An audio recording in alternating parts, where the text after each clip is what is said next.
Cocaine in my nose, got rose in my cup, though. Started climbing my OG, got me locked in on cup, though. Cocaine in my nose, got rose in my cup, though. Started climbing my OG, got me locked in on cup,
Good evening, everybody. Welcome back to PSGL. George Morgan here and Jack Canette.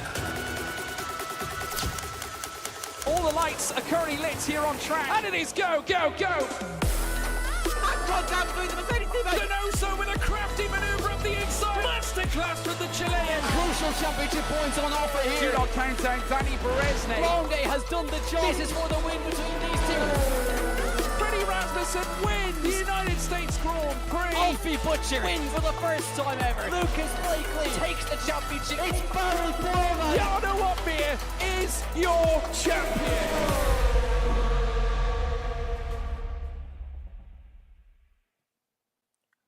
Good evening, everyone, and welcome back to PSGL today for another social race here this evening. The first of two lobbies, as we did before.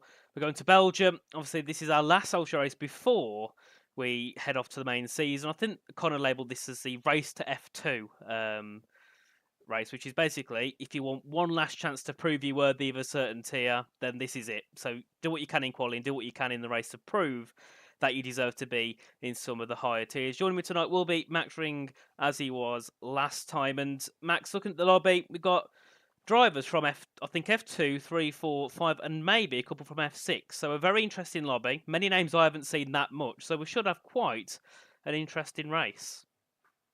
Yeah, I mean, I've known some more of these drivers through F5 last season, most notably the likes of T.S. Korsman and Jane Tripkov. But yeah, it should be a very interesting race here this evening. We've got a very strong grid for the talent that we have on show, so it should be very interesting. We'll just have to wait and see how the drivers take this one, of course, with it being pretty much the run-up to the season. Yeah. They'll probably be more competitive and more likely to take this one seriously than, let's say, the Qatar social race we had a few weeks ago. So it should be a lot more entertaining, and these drivers are wanting to prove themselves to get into those F2 spots. Of course, and tonight we've had a bit of a change of plan for the qualifying. We're not going to run a normal shot qualifying session. We will run a one-shot quali because of slipstream being rather overpowered. So we decided today there's no shooting, no rules, so we'll just chuck it onto one shot so then no one has a moan and everyone can get into the race and have a fair chance in qualifying. But we'll have a quick look first at the lineup for tonight. In the Alpine, we have Joris Krozen and Jesla. In the Aston Martin, we have Yannick Tripkov and Gregory Prejibel. In the Ferrari, we have Daniel Shelson and Daniele Farinelli. In the Haas, we have Jan Sverdlik and JSD. In the Kick Sabre, we have Richard Sprogis and Morgan Edwards. In the McLaren, we have Tias Korsman and Gabriel Quintino. In the Mercedes, we have Marcel Biega and Giovanni Lanzoni. In the Red Bull, we have Ivan Santamaria and Alexander Dimas. In the RB, we have Tony Hitala and Tima Zelenkovic. And finally, in the Williams, we have Enzo Soom and Tumas Laminen. So looking at that there, Max, who do you think tonight could be the one to try and take pole position? I mean, you've got Daniel Schledson. He could be someone to maybe throw a surprise for pole. Maybe Joris as well. You got to look out for the likes of Tias Korsman too. I think only 2 seasons ago was the F5 champion, so he's still got a decent amount of pace. But you got to look at JSD as well. He's someone who can certainly maybe smash pole position here this evening. He's someone that can really have a strong result here this evening and just maybe boost his confidence heading into the main season. But yeah, we've got many a driver here that can easily, especially in a one-shot qualifying session, pull out that perfect lap and take pole position here this evening. A bit more pressure though, with it being one run takes all. Of course, and some drivers, they might crumble under pressure, but others tend to strive under pressure. So we could see a few people make their way up towards the top of the grid that we wouldn't normally expect. So we've not got long to go before we get our way in. Hello, everyone in the chat. Welcome in. It's good to have you all here for what could be an enthralling one-shot qualifying and a 50% race, as usual, to our normal format. We're just waiting now for Ivan Santamaria to load in, and then we'll head our way through in towards the qualifying session. So not long to go, and we'll have a look. We'll see who we get put with first, and we'll probably follow them along for a lap. And normally we'd swap comms throughout the quali, but it's going to be a lot easier if I just do it because we're going to have people swapping around completely throughout the whole session in their position. So we're loading now. Who do we get on board with? It will be no one because we know we've got to wait. Brilliant. One-shot qualifying has its big pros, of course, doesn't it? So we're just waiting for players now. I believe they're all in. Now they're going to set up, get their setups. I presume lower their fuel if they need to. Make sure they're on a soft tie-up because I'm sure somehow the game will try and put them on an intermediate or a wet. So about 15 seconds to go. Then we'll head in towards the lap and we'll see what the drivers can do. A difficult circuit, Spa. It's not an easy one to get right. It's quite a long lap as well, meaning there's lots of chances for some people to make mistakes. So we also need to make sure people are being consistent throughout their laps. So we're all on board. We're on board here with JSD. So we'll go on board here with the Haas. I believe raced in F3 last season. Did a very good job in that tier. Also a champion over in WOR. So we'll see what he can do on this opening lap. As we can already see one retiree, 2 of them being the 2 Kicks and Giovanni Anzoni as well. And Gabriel. Oh, we got 6 people retired. So I'm not sure if their chances to start at the back or if there might be an issue with qualifying. Because we've had 8 people out already. We'll stick on board, though, with Jay for now. As we can see, yeah, I think there's a bit of an issue. Cockpit cam was turned on, apparently, according to Alex in the chat, Max. So, a good start. Yeah, everyone's in cockpit cam at the minute. So, yeah, we've not even been able to go for a one-shot qualifying session without a hiccup. But it is what it is. And we'll get straight back underway, hopefully, after a very, very quick fix, which it should be. But luckily, we didn't have the grid sorted, so it doesn't mean we have to wait for the grid to be all done and everything. Yep. So we can literally just head straight back into a qualifying session and get back underway. But what you said about Belgium being a difficult track, it is fundamentally. I mean, it's not difficult in the sense of your likes of your Monacos, your Hungaries, where you're very close to the wall, very easy to have a collision. It's more just the track limit aspect. Very, very tricky to keep the car within bounds with the amount of speed you carry around some of these corners and just how committed you have to be. Of course, heading through the middle sector, that's where you're more likely to drop the rear or maybe have an accident that does end up with you going into the barrier. But through sector 3 up through Blanchimont and into the bus stop chicane, that's really where we're going to see these drivers maybe just running that little bit wide through Blanchimont, trying to get a good run and pick up maybe a warning or a penalty, or even just going side by side through there and picking up a warning by forcing another driver off the circuit. But it's going to be interesting to see. Of course, this circuit, as you say, if Slipstream's already powerful, it should be overtake fest for the whole Grand Prix, and everyone's within a chance of winning this one. But yeah, got to wait for this qualifying session to come back up. But yeah, Belgium, expect a few invalidations, especially in this qualifying session, and track limits are going to play a big part in the end result here this evening. They will indeed. I know the track limits are quite strict more strict than it seems before. I've seen many tweets around many tracks about the track limits being a little bit unfair. I'm not sure if we are leaving the session or staying in, because I've seen about 3 or 4 people leave, but a few have stayed in. So I'm sending the lobby just for now. No, we're not. We're leaving. We've just got the call. So back to the camera screens just for now. But of course, it wouldn't be the start to a new game cycle. It wouldn't be the start to, or I'd say this is kind of the prologue to the PSGL season 37 season without some sort of issue. I think there's always going to be some sort of game glitch or bug or error from the host, which I believe what that was. It was put on cockpit cam only, which, in iRacing and AC seen us out of course, so that would be the way. But in this game, it's a little bit too unrealistic, and the drivers prefer to play with the TV pod or whatever that setting's called. I certainly do as well. No way am I using cockpit cam in this game, but hopefully not long to go. But they've also, Matt's given us time to prepare our waffling skills, because we've got probably another 5 minutes of just sitting here talking. Yeah, that certainly have given us that amount of time, but yeah, it should be a quick fix, probably less than 5 minutes if we get everybody in the lobby quite quickly. But yeah, it's just the hiccups that can happen when, especially for Jan. I think he's new to hosting lobbies, so I think it might just be a quick mistake that he's accidentally made. Maybe scrolling through the settings, accidentally flicked it on, and yeah, it's not really gone his way there. But I mean, as you were saying about the cockpit cam, it's super unrealistic on the F1 games. Just it covers up your whole screen really, the steering wheel, so you can't really see where you're going. And also, because of the halo, I know you can turn it off, but because of the halo, your eyes can't see around it. Yeah. So, like they do in real life. So, yeah, it just makes it incredibly difficult to drive, and everyone chooses TV pod because it's easy. You can see your braking points, and be as quick as possible. But yeah, these next 5 minutes, hopefully they go by quite quickly. But I think Jan is just about to finish setting up the lobby, and we should be into the.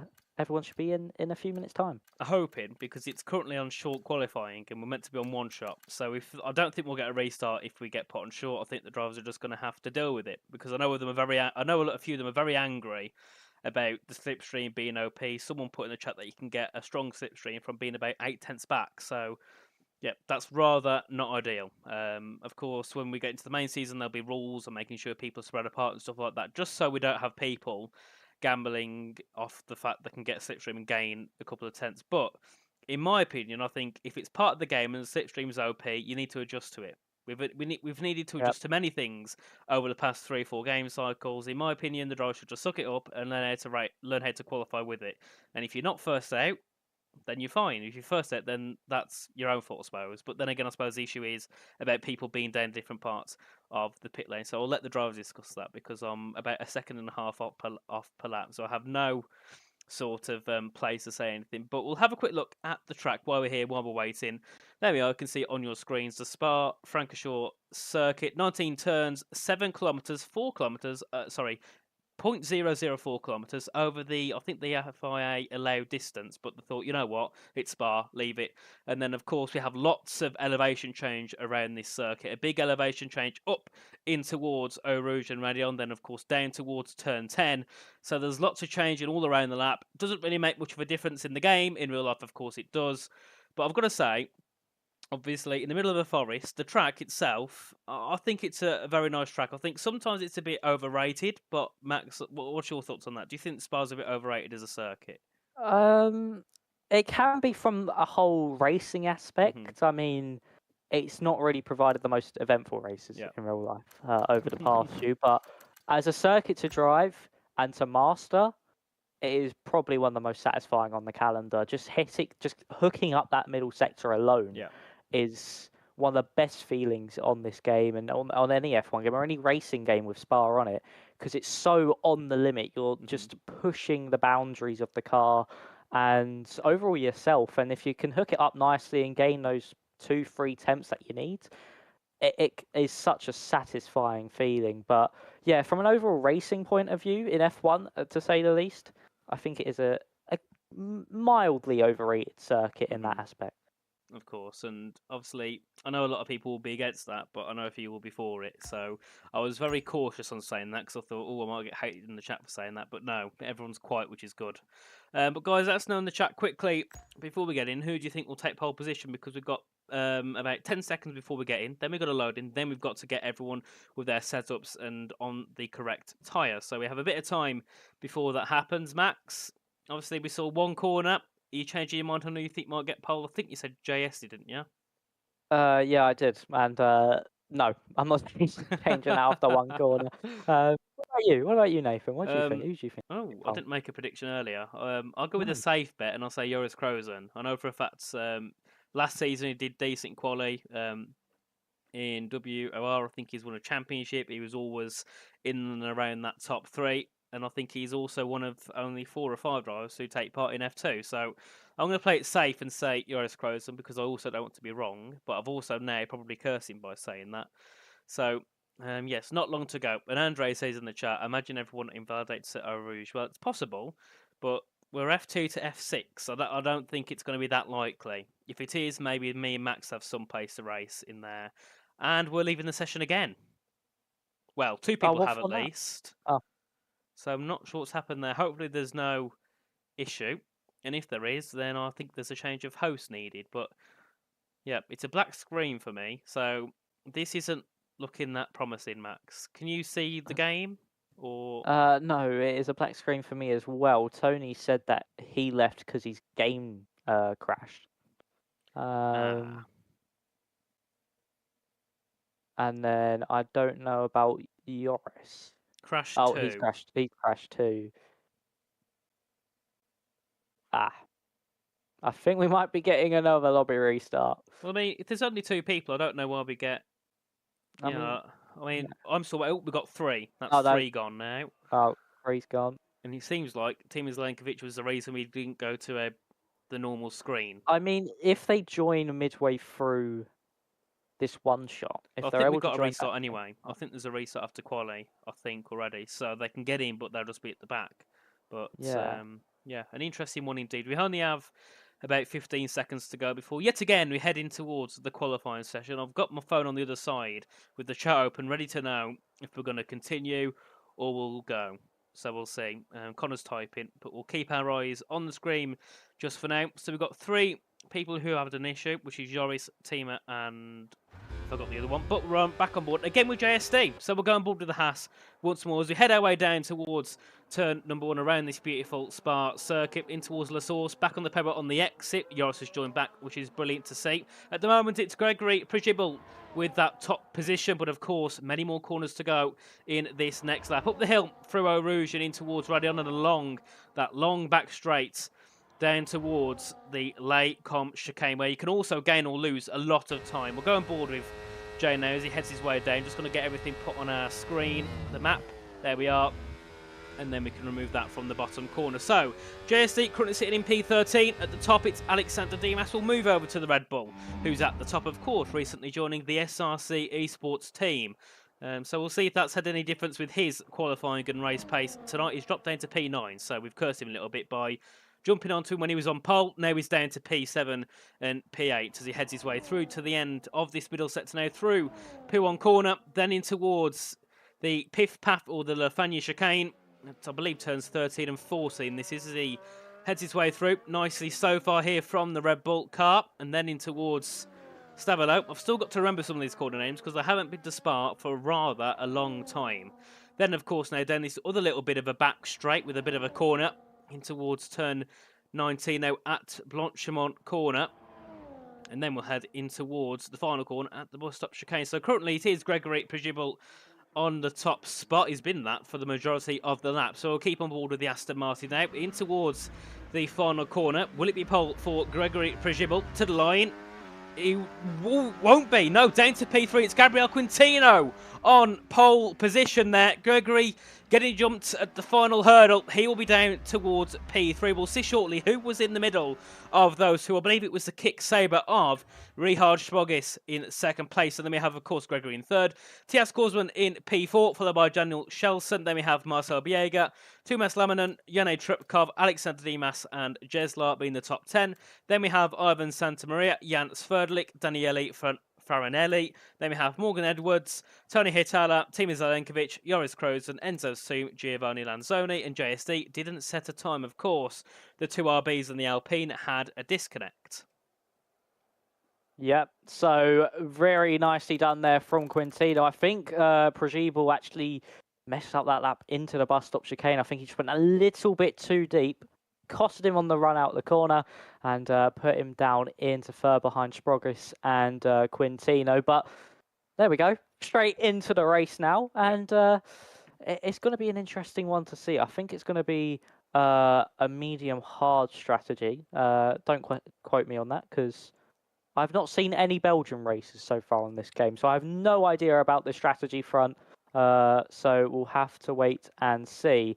But a few surprises there with the likes of JST invalidating his lap, and of course, unfortunate for Joris Krozen to disconnect. So he's starting from 17th place. So it seems, Nathan, we kind of cursed our two pole position favourites. We did indeed, which is certainly not ideal. But not long to go. And Max, I'll give you the reins to start off this, what could be a very chaotic race to turn one. Yes, it certainly can be. And also, because of those disconnects, I don't think Joris Zelenkovic and it was also Hitela have any setups on. Ooh. So that could maybe be an issue for them coming into the race, but we're about to get underway probably within the next few minutes, so that if the game maybe allows them to put on a setup because they were not originally into the lobby, I do not know. But I mean, in the mid-pack, you still have the likes of Ivan Santamaria, Alexander Dimas, Jeslar, Lamanen in 7th place as well, and you've got the likes of Daniel Sledgen in 5th place. He could maybe have a good start off the line if Slipstream's that OP down that run into Lecom. So still, starting on pole here for Quintino certainly could not be a blessing and could actually be a bit of a hindrance for his opening lap of the Grand Prix. But still waiting for the drivers to ready up. But we'll see the mess of what will happen on the run down to Lecom because of that Slipstream gain. And we'll see if we can maybe see either 4 or 5 wide down the Kemmel Straights. So far, only Marcel Biega is on the hard compound tyres. I say that, and Tumas Lamanen also goes on to the hard compound tyre just behind him. But a lot of the drivers electing for the mediums, a few for the softs. But yeah, still waiting on these drivers. And Nathan, while we got this little gap, who do you think is going to win? Joris Krozen from 17th. There we are. I'll stick with it. Default setup, Krozen for win. You know what? With the slipstream on this game, Maybe. I wouldn't be surprised. What about you? I'm going to go for a Marcel Biega victory from 6th on the grid, but we're about to get underway here in Spa. We have 5 red lights here, and we are underway for the social races. Good start from Quintino, but alongside Sprogis, just managed to be covered off there by Quintino. To the inside goes Prigibble on the kick. Sauber, a ghosting car there in the background. That's a Williams of Thomas Lammerman, but Quintino has managed to get off the line quite nicely. So we now head down the hill and then up into Arouge and Radion. This is where Sprogis and Prosiebel can capitalise. Here comes Sprogis to the outside line. Look out for Prosiebel and also T.S. Korsman as well. We could see 4 wide down into Lecom. Here comes Sprogis on the outside. He's going to be able to get past Quintino. The two McLarens collide, and that's Quintino spinning across the field. Luckily, no one collecting him there, and he's off at Lecom, but T.S. Korsman making contact with his teammate, a 2x2, Noah's Ark-esque, heading into the Bruxelles hairpin and then down into the Jackie X curve. But for Quintino there, starting on pole position, then before he even makes it to Lecom, gets taken out by his teammate as Riyad Sprogis takes the lead of the Belgian Grand Prix on this opening lap. Of course, and I did see someone got a bit of damage. I think it might have been Yano Tripkov. I wasn't quite sure, but yeah, it was Yano. You can see his front wing game plate on the left-hand side has came off the carb, so he's now going to suffer for the rest of this stint, or for the rest of the race, whether he chooses to change his front wing or not. So a very bad start for many, of course. About 4 people being involved in the contacts down at the Lecom chicane, but of course all that overspeed being carried through, someone was bound to go a little bit too deep, as now we can see the Aston Martin fight with the Kick Sabre into the final corner, and Gregory backs off. Of course, DRS is enabled on lap 2 now in this game, as we can see there. That was Trepkov up into P5 and Laminan dropping down to P9. We've had a yellow flag down at the final couple of corners. That'll be Enzo Soom, who's came into contact with someone down there. As we can see Marcel Biega defend from Alexander Dimas, and then behind him it will come the other Red Bull of Ivan Santamaria, looking to make a move to get himself up in towards that top 7. We got Thomas Laminan there making a nice move up in towards Rouge and Radiant. That's going to be a close one as they head their way up, and Laminan up into P9. Sorry, no, just takes it back now, but switching to the lead, we can see Gregory Prajipal take the lead ahead of Daniel Shelson, and then Richard Brogis drops down to 3rd place. So already, Max, we can see that slipstream is already super strong down towards that chicane. Yeah, it certainly is, and with the DRS as well, it just adds to the overall effect of it. And down at the bus stop there, when Jane Tripkov got by, I don't think Marcel Biega will be too happy with him. It's talking about Marcel, he's under pressure here from Jeslar, and he's managed to get by, has the Alpine through the Bruxelles hairpin, and there we go, he's up into 8th place as they head through the Jackie Eats curve and now down into Pouon. But for Prosiebel, he's half a second clear of Shedson as we now head through the Piff Paff chicane, which then leads into the 2 Stabilos. But once again, watch the Ferrari as we head up through Blanchimont. It'll be 6 tenths here at the start of the straight heading up the hill. But watch it, once we get to the bus stop, I reckon that gap will be split all the way down to about 2 or 3 tenths of a second, just due to the slipstream gain you can find. You've got to look out for Sprogis as well. He's still looking quite racy behind the Ferrari, but Shelton not actually gaining as much as I thought he would with the slipstream down into the bus stop, very deep on the brakes. That's going to affect his run out of the corner. This is going to allow Sprogis to maybe try and get the switch back. Has the DRS down into the source. Nothing being made of it though. There's a yellow flag in the background. I think that might be for Quintino once again. But watch now, Sprogis get the run out of the source. He'll try and get both Shelson and Prosiebel with this DRS and slipstream as we now head for Rouge and Radion, and the Kick Sauber all over the back of the Ferrari. Of course, here I'm on board with the McLaren of T.S. Korsman there, looking to see what happens ahead now. As we can see, Gregory defend. We've got Daniel Shelson making a move up the inside, and Richard's having to back off into all the braking zone, and that's going to be Prosiebel round up in towards Lake on the second victim of that chicane. It will be the Aston Martin who started in 3rd position, which now gives Daniel Shelson the lead ahead of Richard Brogis, and now T.S. Korsman up into 3rd into the podium positions. We can see further back there Alexander Dimas now just within 1.2 seconds. So the top 3 looking to try and pull away and give themselves that advantage, and all those below will end up forming their own trend unless Dimas can find those couple of tenths to get himself back within a second. We can see further back yet again Quintino having another mistake, was near the top of the grid in qualifying, now really far down towards the back of the grid after 3 laps of running around here at Spa. And you can see there Alexander Dimas has got himself within a second of the top 3. Now it's about what he can do to try and bring that gap even closer, because 9 tenths is still at risk of losing that DRS advantage. Further back we can see Jeslar looking to make a move and gain in here on the Red Bull of Ivan Santamaria.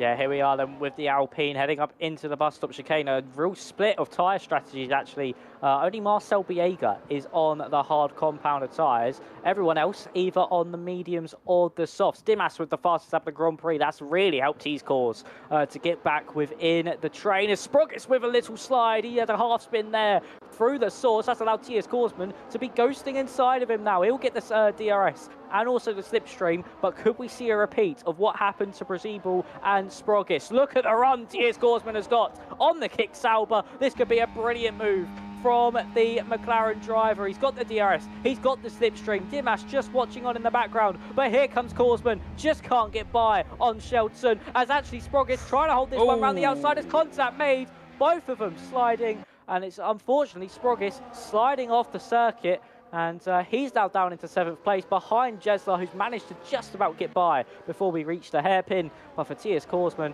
he tried keeping it as close to the inside as possible, clipped the inside curb, and just bounced into the kick Sauber. So still, Korsman in 2nd, but Shelton must be looking at this and being like, can't you just make a bit more contact to give me that 1 second lead? Well, you know, we've had what? Original top 3 all become victim down at the Lacombe chicane. So that makes me think now drivers might become a little bit more careful, knowing that there's very high risk of being spun round, or at least being half spun round at that particular corner. Of course, we had Sproggis, then it was Gregory Prigibel and Gabriel Quintino, which all came victim down at that corner. So lots of pressure on everyone trying to make overtakes in towards the end of that first sector. So we'll see what can happen now as they all head their way down towards the wheel stop chicane. So still our top 5 being Daniel Shelton, T.S. Korsman, Alexander Dimas, Jano Tripkov and Ivan Santamaria. As someone goes deep, I'm not quite sure who that was. It might have been the Aston Martin of Jano Tripkov, but do remember he has got damage on that Aston Martin. Of course, on lap 1 with the contact at the chicane, he went into the back of, I believe, one of the McLarens, and of course losing that front wing end plate on the left-hand side. Now we can see Jeslar looking to fight with Ivan Santamaria, but backs off for a second. And we have a retirement, the first retirement of the race, being, I believe, pole sitter for Gabriel Quintino into the pit lane and done and dusted. Back down towards the front we go, and we can see Korsman now in the McLaren looking to take the lead away from Shelton, and he does take the lead away from Shelton in towards the Lacombe chicane. So for once, a move for the lead has worked in towards the end of that corner. Yeah, that was really just because Korsman there had that overspeed, didn't have to worry about Dimas behind too much either. He was just an arm's reach back, so he just could focus on attacking the Ferrari in front and managed to get that P1 away from the Ferrari of Shelton, as Santamaria was able to get past Jane Tripkov as well. Unfortunately for Tripkov, with that damage, that's really hindering his pace at the moment, but still doing quite well. As I say, this is Jeslar's trying to go around the outside through Piff Paff. It will then lead to the inside for the second part of the chicane. Has he got this one done? Yes, he has, as here comes Sproggis as well. Tripkov now just starting to fall back, maybe all that understeer that the car will be generating without that end plate, just overheating those front tyres, and now he's starting to see the hindrance of losing part of your front wing. As here comes Marcel Biega with that slipstream, with the battery. He now moves up into 7th place, maybe even gets Sproggis as well for 6th. He's going to the outside of the kick Sauber. Is he going to be able to pull this one off? The Sauber squeezes. He's all a big slide there for Biega. He manages to somehow connect the car into a straight line, and into the pit lane there is Tripkov. Unfortunately for him, that front wing damage not helping him at all, and Hitella 10-second time believe speeding in the pit lane, and he's our second retirement of the Grand Prix. The fight between the 3 drivers of Dimas, Shelton and also Korsman, as they head their way back down the Kemmel Straight in towards the Lacombe chicane for the 6th time. And the 6th time we're going to see a change for the lead. It will be Shelton to the inside of Korsman now. What can Dimas do as Jeslar makes a move up ahead of Sproggis, and Santamaria loses 2 positions down towards the end of that corner. I believe he must have lost that DRS, hence why he got swamped down towards that braking zone. Lost 5/10 down that back straight, as we can see Dimas now looking to try. And, well, he's on the soft tyre, so he will be, of course, slower than these on the mediums in a few laps' time. But he can go a little bit longer if he can stay within the DRS. I don't think the tyres are going to go to the point where he can't stay within the DRS. I think he will be able to quite easily. So it's about what he can do from the position he's in. Of course, I would presume he goes onto a set of the mediums. I'd presume the mediums go onto a set of the softs, but we'll wait to see when that happens. Of course, we had a pit stop last lap. It was Tripkov in for a new set of the medium tyres, so he will take them all the way to the end of the race, which is about 16 laps, so a long way for him to take those tyres. So we'll see what he can do towards the end. But Jeslar having a very good race, started P10, now up in towards P4. Yeah, really nice start race here from Jeslar Sverdlik. Gets overtaken there by Selkovic for 11th place. But yeah, really good start here for Jeslar on the mediums as well. So he's going to go onto the softs for the final stint. So he's copying the front two at the moment and does have the upper hand on Dimas later on in this Grand Prix. But I feel like now for Jeslar, he just needs to focus, get this rhythm in behind Dimas, and maybe not even attack the Red Bull and just sit behind and make sure he keeps within the DRS of him. But you can see Dimas really starting to lose some time to the front two. Here comes Korsman once again on Shelson. Is he going to get this one done? Yes, he is. To the inside he goes, and here comes Jeslar to the inside of Dimas, and there he goes up into third place. Nicely done there from the Alpine, from 10th. In the next 2 or 3 laps, could he maybe even move himself up to the front of the field? That'll be a really good opening stint for the Alpine driver, really using the DRS work as Sprogis to the inside now with Dimas. He's got the move done quite nicely there in the Sauber, and Dimas dropping down 2 places in the past 3 corners. Maybe are those soft tyres starting to hit that cliff point and slowly starting to lose time? You can see how much of a difference there is in the grip between Sprogis and Dimas heading through Pouon, now into the Piff Paff chicane. He's just going to keep losing that time. A lot of understeer now being generated from those soft compounder tyres for Dimas, so I think he might be into the pit lane within the next 2 or 3 laps to get rid of those soft compound tyres and take the mediums to the end of the Grand Prix. But Tiers Korsman up in front, half a second clear, and it's half a second back from Shelson to Jeslar, and at the minute the top 3 all equal distance away from each other as Lanneman gets past Crozen, who I think is running a default setup at the moment. So top 10 for the Alpine. Yeah, he probably won't be too sad with this. Is JSD to the outside of Crozen. Is he going to get this one done? Yes, he is on the inside for Blanchimont, but Crozen into the pit lane, 6 laps on those softs, and he's already saying no thank you, going on to the mediums. Of course, and with that being, you know, the soft tyres look like they're really dropping off now, because we can see Laminen already on the back of Santa Maria, and also Biega back within a second of Alexander Dimas. So it looks like the softs will be switched for mediums within the next 2 laps for the rest who are on that tyre, being Zelenkovic, Santa Maria and Dimas. We can see now Shelson yet again looking to try and take the lead of the race, as we can see Sprogis now looking to take third away from Jeslar. So it will be Shelson ahead of Korsman, ahead of Sprogis, ahead of Jeslar as they head their way through in towards the Lecom chicane. Once again we can see further back there Jan Sverdlik and Gregory Prejibal having a battle for P13, and it will be Sverdlik ahead now of the Aston Martin. And we can see now Jeslar looking to gain in here on the back of Sprogis. So looking very good here is the Alpine driver, of course, with Dimas just in behind. He's sticking within 7 or 8 tenths, but that gap surely will increase due to the fact these softs are dropping off quite quickly now, or at least they have been dropping off for the past 2 or 3 laps. We can see further back, of course, Biega looking to get involved. Of course, he starts on the hards, so he can go a lot longer than the mediums and the softs. So we might see him do a hard to soft strategy. That could be rather interesting to see how that ends for him near the end of the race. And Morgan Edwards there in P12 takes a 3-second penalty. So surprisingly, with the track limits being so harsh around this circuit, Max, we've only got 3 people with a penalty here.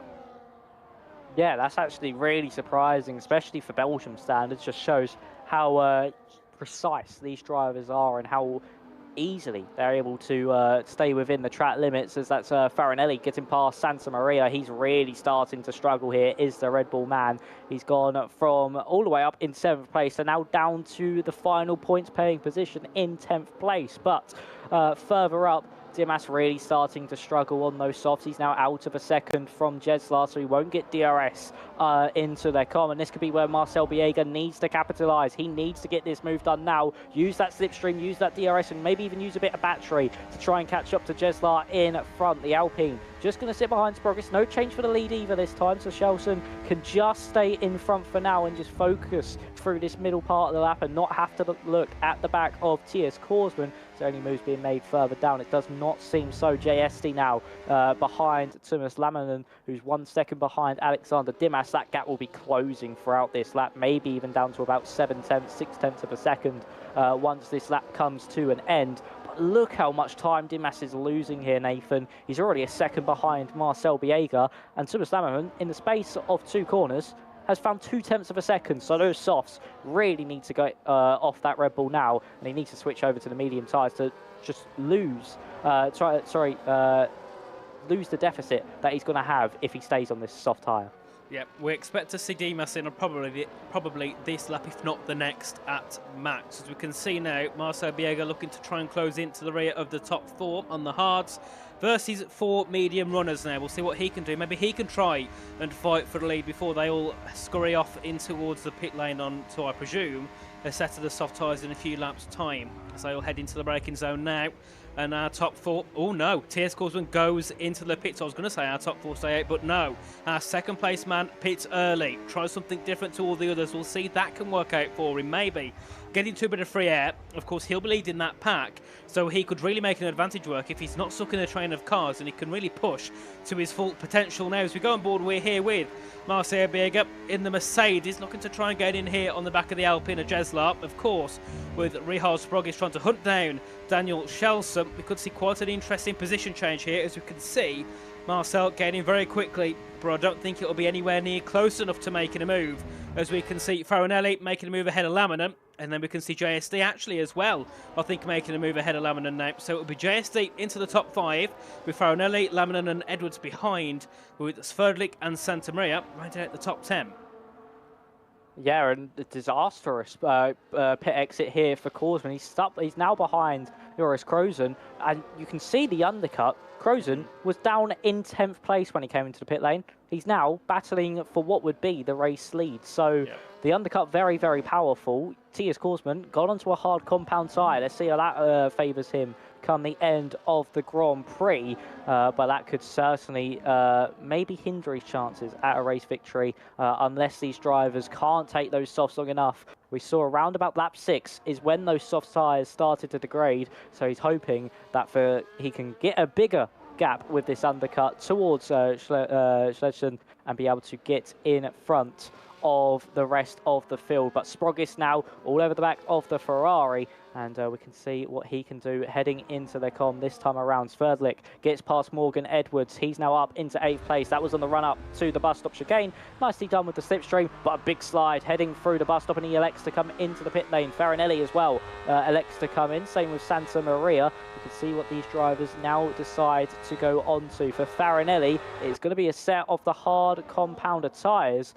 So is the hard tyre maybe the favoured choice for the second stint? Korsman still behind Krozen though. He's surely going to get by heading down Lecom. It's talking about Lecom. Here comes Sprogis on Schledson. We're also maybe going to see Jesla get by the Ferrari. No, he just gets boxed in there by the Ferrari and the kick Sauber. But Sprogis to the race lead now. He had that incident earlier on with TS Korsman, but he fought his way back up to the front. And Sprogis takes the race lead in front of Schledson, then Jesla, then Marcel Biega in 4th, and Thomas Lammerman in 5th.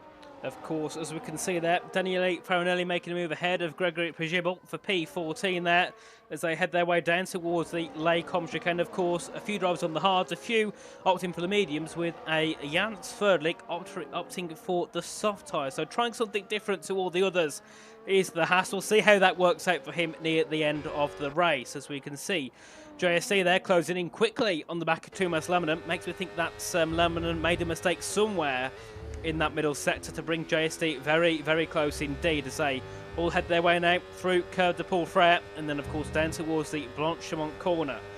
Further ahead we can see Jeslar gaining in here on the rear of Daniel Shelson, who of course is in 2nd place. We'll see when these guys decide to head into the pit lane. I don't imagine it'll be too long before these medium runners head back in, and it will be our race leader who pits first from the top 3.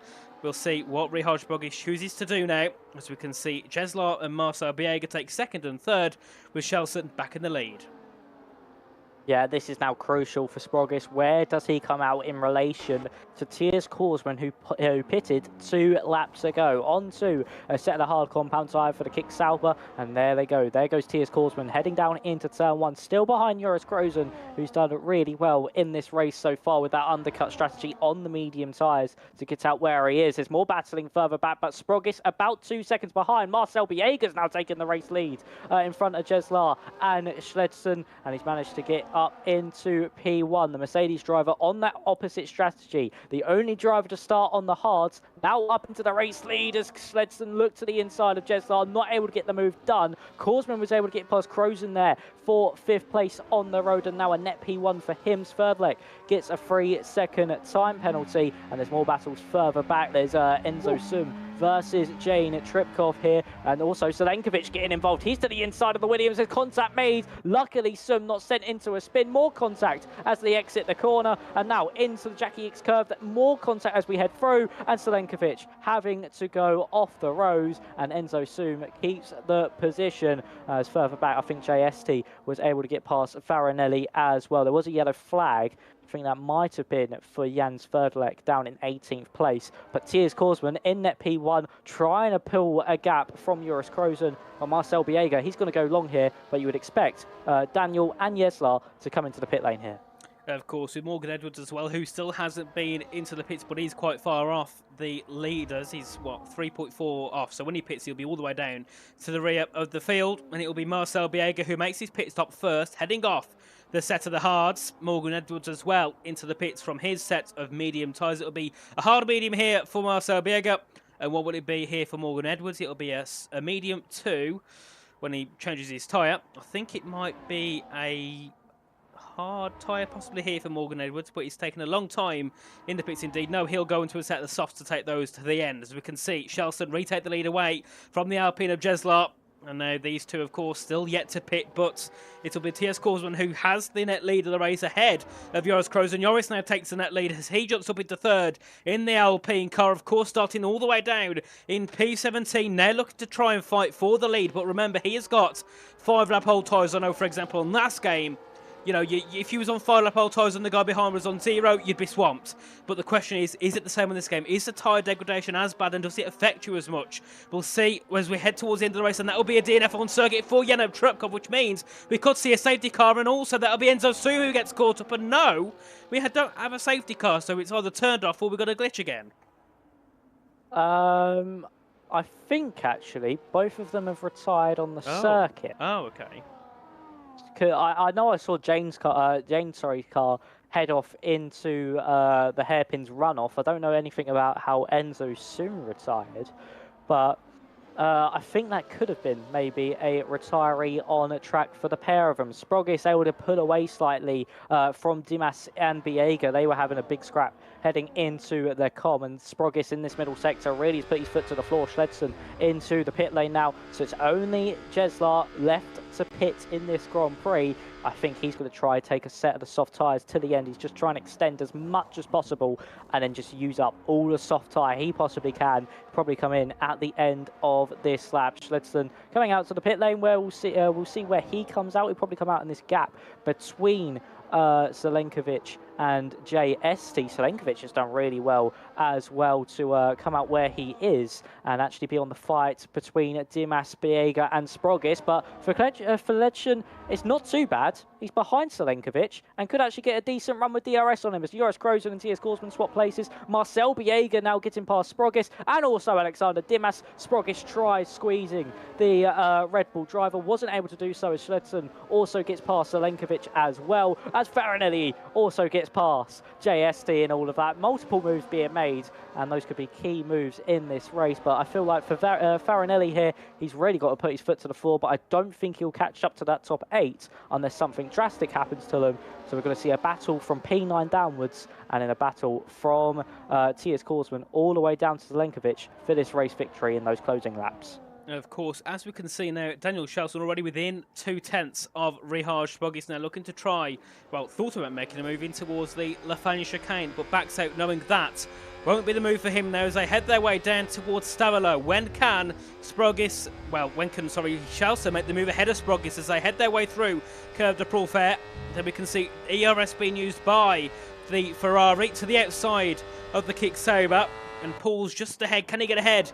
Yes, he can. Shelson out up into P6 in the Ferrari. We can see now Jeslar makes his pit stop from the medium tyres. The last one to pit. He will be going on to a set, I believe, of the soft tyres and take those to the end of the race. We'll see. Did that overcut work for Jesla, once we get in towards the final couple of laps of this race. Of course, 7 to go here, lap 15 of 22. It's TS Korsman who leads ahead of Joris Krozen. Then our second little battle is for third between Marcel Biega, Alexander Dimas, Shelson, Sprogis and Timo Zelenkovic. Yeah, this could be very, very interesting come the end of the Grand Prix. Joris Krozen gets past Tiers Korsman once more. I think that hard medium deficit is somewhat similar at the minute. Joris really just being able to stick with Tiers Korsman as Dimas and Schledson get past Marcel Biega. Those soft tyres really are starting to work on the Ferrari car.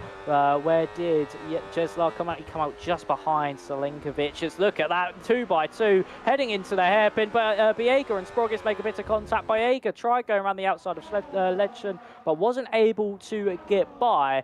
And for the Ferrari man, just able to keep in front for fourth place. Yellow flag in the background, that is for Gregory Przebil, who of course had that incident earlier on in this Grand Prix. Here comes Biega to the outside of the Ferrari, not able to get the move done.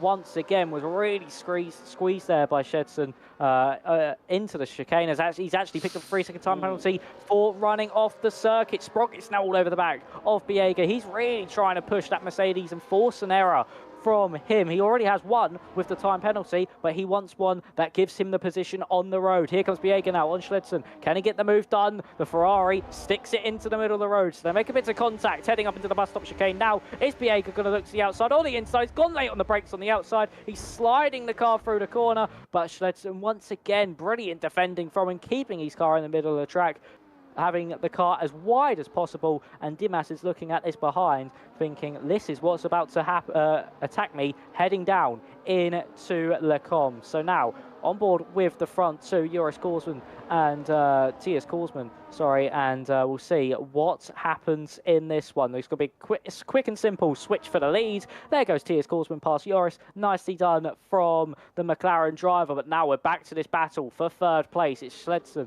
versus Dimas, and with the DRS, he's able to get by. Marcel Biega lost a lot of time coming out of the source, and the Ferrari driver on those softs up into third. Let's see how much of an inroad he can make and an impact on Joris Krozen and Tiers Korsman. I don't think it'll be much, but he still needs to push on in these dying laps. Of course, and as it would be for Lewis Hamilton, hammer time here for Daniel Shelson now to get himself within a second of the top two, or at least by the end of this lap, break away a second from fourth and below. That gap already up to 9/10 of a second now as they head their way through in towards the Lafanya chicane, and we'll see what can Shelson do, of course, on these brand new softs to compare to ahead of him. 8-lap mediums, 6-lap hards are behind, 6-lap mediums and 3-lap medium tyres. And already Shelson making a 1-second gap between himself and the Red Bull, and already gaining a second on the top two. We can see now Joris Krozen in second place. Remember, he started down in P17, doing a brilliant run so far here. It's the Alpine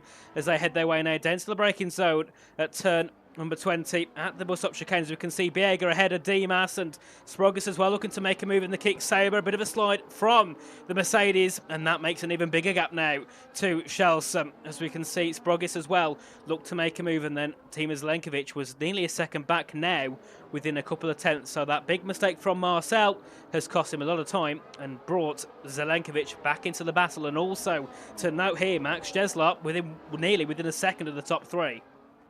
Yeah, I think Jeslar really has shot himself in the foot here with his strategy. Went one lap too long as Tiers Korsman gets past there by Krozen. And here comes Zelenkovic and Sprogis. Nice and easy move there from the RB driver. But yeah, Jeslar, I think, has really shot himself in the foot on the strategy front. It's not gone his way at all. And something's happened to Schledson. He's now 3.1 seconds behind Korsman. And Marcel Biega's within DRS range. Well, I'm hoping it was a mistake rather than slipstream and DRS. Otherwise, that would make it very difficult for anyone to gain in if that DRS and slipstream is making that much of an impact to drivers, who are behind or ahead of a DRS train. You can see, obviously, Shelson has extended that gap now just to back over 1 second once again, and it was down to about 7/10 in that middle sector. So an interesting one indeed there for the Ferrari. We'll see later on, and we'll see on this next lap if it is a reoccurring theme, and if Shelson really does lose a second in the first sector. If that's the case, it's going to be worrying for anyone trying an overcut strategy. So we can see Tiers Korsman now looking to close in on the back of Joris Krozen, of course, heading now on towards that 18 of 22. 4 to go here in this race. And look at that gap has come. It's flew down for Marcel Biega. He's gained 6 tenths down one back straight. So it either shows that the slipstream is overpowered or Shelson is running rather high wings. Yeah, this is that could certainly explain why he's gaining so much in that middle sector as well. In his Ferrari, yes, he's on fresh softs, but he is gaining at an exponential amount in that middle part of the lap. So Tiers Korsman and Joris are going to be swapping places once more, you'd think here. JSD's managed to get past Laminen into the first corner. There goes Korsman on Krozen. He moves up into the race lead once more. Let's see that gap now between Krozen and Schlitzen. Here comes Biega maybe going for a move. No, he just elects to sit back. Not as much of a time gain this time by the top two on the Ferrari behind. So it's a bit of a confusing one here. Is the slipstream powerful or is it not? We'll have to find out over the course of these next 5 laps. But Joris Krozen still 6 tenths. He's done really well in this strategy. Starting 17th, he's into second place at the minute and is still battling for this race lead. And that's Thomas Lanneman. He's gone round, and there's also Morgan Edwards as well, who's gone off the road. And also Farinelli. It's been 3 into 1. That has not gone well. And Nathan, I think you might have saw that one in a better picture. What happened there? You just seen that Laminen just put his foot down a little bit too quickly. On the corner exit, you could hear he just put his foot flat to the floor and unfortunately spun the car in the process, collecting the Ferrari, and I believe it was one of the kick savers of Morgan Edwards. So definitely a big shame there for Thomas Laminen, who is having a decent race up in P10. As we can see now, Dimas and Sprogis fight for P6 and P7 now. The kick saver up into P6, the Red Bull for a split second down to P7, but going to fight back up the inside in towards the final corner at the bus stop chicane. Rihards goes deep to try and get a switchback on the exit, gets a switchback on the exit. Brilliant there from the kick saber. There's nothing that Dimas can do. Then Jeslar as well looking to make a move, as actually we can see Dimas went for a second to the outside, and then we can see that will be Jeslar up to the inside of the Red Bull now as they head their way up through turn 2 up towards Eau Rouge and Radion. Back to the front we go. It'll be yet again a swap for the lead between Joris and Tiers, and this time Joris making the move as they head over the DRS start line, whatever you call it, detection line, as now they will look to continue ahead of Shelson, who gets overtaken by Biega now. So that advantage that Shelson has been completely lost now as he's down to 4th place. Yeah, it really has, and there's side-by-side here between Sprogis and Jeslar as they head through Malmedy and now into the hairpin. There's still side-by-side, so a little bit of rubbing between side pod and front left tyre. Jeslar holds it on the inside line through the hairpin. It'll be the outside for Jackie Hicks Curve, and that's Sprogis' position heading through this middle sector now. And next probably port of attack will probably be heading up through Blanchimont and into the bus stop chicane. But he's got to look out for Dimas behind Jeslar, but still at the minute keeping hold of that 7th place. Sverdlik with another 3-second time penalty. A big slide there for Sprogis in front of the Alpine. So Jeslar knows he can get a really good run out of Stavilo and get the move done up into the bus stop chicane. Another big slide here for Sprogis. He's gone off the road. That was a very awkward snap mid-corner there through a flat-out corner, and he's dropped not only behind Jeslar but also Dimas as well, who's now gaining on the Alpine in front of him. Will he be able to get the move done? I don't think he will unless he goes late on the brakes into the bus stop. No, he just elects to sit behind, knows he'll have the DRS and probably will get the move done heading into the Lecom chicane. Zelenkovic just about within DRS of Shedson, and also Marcel Biega bringing that gap down to 1.7 seconds between him and Tiers Korsman. If only he didn't have that 3-second time penalty, he could certainly be within contention of a race victory. Korsman and Krozen will once again swap places with the DRS once more. They'll have the best battery throughout the field, you would think, with these two just swapping as they are. Here comes Shelson to the inside of Marcel Biega. Nicely done from the Ferrari as Dimas gets past Jeslar. We also see Sprogis as well, 3 wide at one point down the Kimmel Straight, but Sprogis round the outside, late on the brakes, gets the move done on Dimas. And Sprogis, after making that mistake, straight back up into 6th place there, Nathan. Of course, and now that battle for 3rd, 4th and 5th is coming closer to a battle for 1st, 2nd, 3rd, 4th and 5th, because that gap has come down now to 1.1 seconds between Shelton and Krozen. We could see a great battle towards the end. We've got 3 laps left to go in this race. We've got a hard, a medium and a soft runner sitting 1st, 2nd and 3rd. both 9/10 back from each other. As that's going to be, oh, Joris into the wall, a massive snap on the exit of the chicane. Into the wall goes Joris, Krozen and Ney. That puts Shelson back up into second and Ney Biega up into third. And Joris looking to fight for the lead, and Ney will be looking to fight for something a lot lower, because I'm sure he would have got damage from that little battle there. It doesn't seem like it visually, so he might have escaped some damage there, has Krozen, but we'll see later on in the middle sector where the downforces really needed Biega with a big snap under braking, following the Ferrari of Schledson, as we now enter lap 21 of 22, the penultimate lap. Tiers Korsen must be like, just keep the car within those white lines and you'll surely get this race victory. But Marcel Biega now looking to attack Schledson. Even though he's got that 3-second time penalty, he's still going to push on for a second place on the road. So the Mercedes driver, look at the run he's got over the hill of Radion. Here we go then, DRS open for the Mercedes. Joris Krozen will probably get past the Ferrari as well. The Ferrari defends the inside line, but the overspeed for Joris promotes him. Or no, it doesn't. Schledson late on the brake. Really committed on the brakes there from the Ferrari driver, as Jesla was able to get past Sprogis, and so was Dimas once more on this penultimate lap of the race. Schledson really committed on the brakes, looking to just try and keep hold of this second place after penalties, and was able to stay in front of Krozen there. But still, one more lap to go after this one, and it will surely be Marcel Biega dropping down to at least 4th place on the road.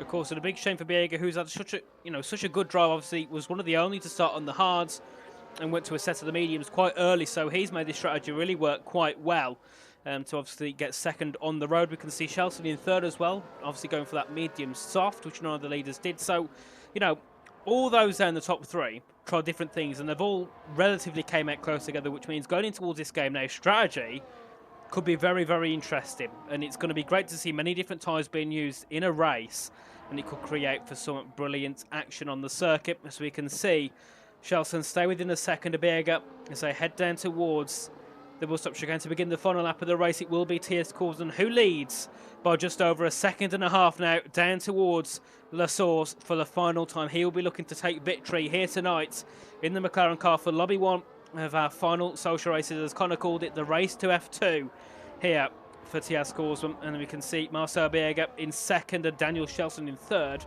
Will Shelton be able to gain back up is the question, because that gap is just over 9/10 of a second here, Max. Yeah, Shelton, I don't think will gain on the Mercedes driver. And yeah, he's just not getting close enough, but Krozen could go for a move. He's going to look to the inside. That could have been the move for second place. But further back, we have Dimas, Sprogis and Jeslar going 3 wide. And it's going to be Jeslar on the inside. He's got to come out on top, heading through the comp. But he's still got a hold of Sprogis through Malmedy and now into the hairpin. And they still, after this, have the run up to the bus stop chicane. Sprogis just sitting behind for now on the Alpine. Jeslar just parking his car through the hairpin as Krozen gets the 3-second time penalty as well, and also Selenkovic able to get past the Alpine. So running wide through the Jackie X curves there for Krozen means he drops out of the podium places, and unfortunately for him, picks up a 3-second time penalty as well. Luckily, his teammate is not within 3 seconds, so he's going to finish off 5th in this one. But overall, that was really unfortunate there for Joris, as Sprogis still could maybe mount an attack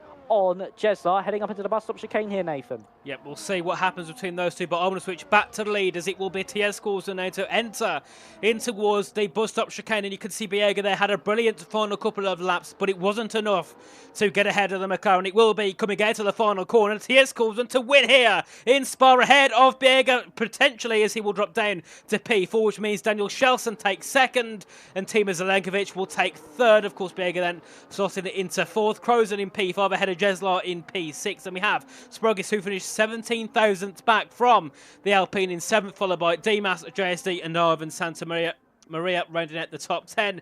Then we'll have Morgan Edwards to take P11. We'll see Giovanni Lanzoni to take P12 once he heads up towards the line.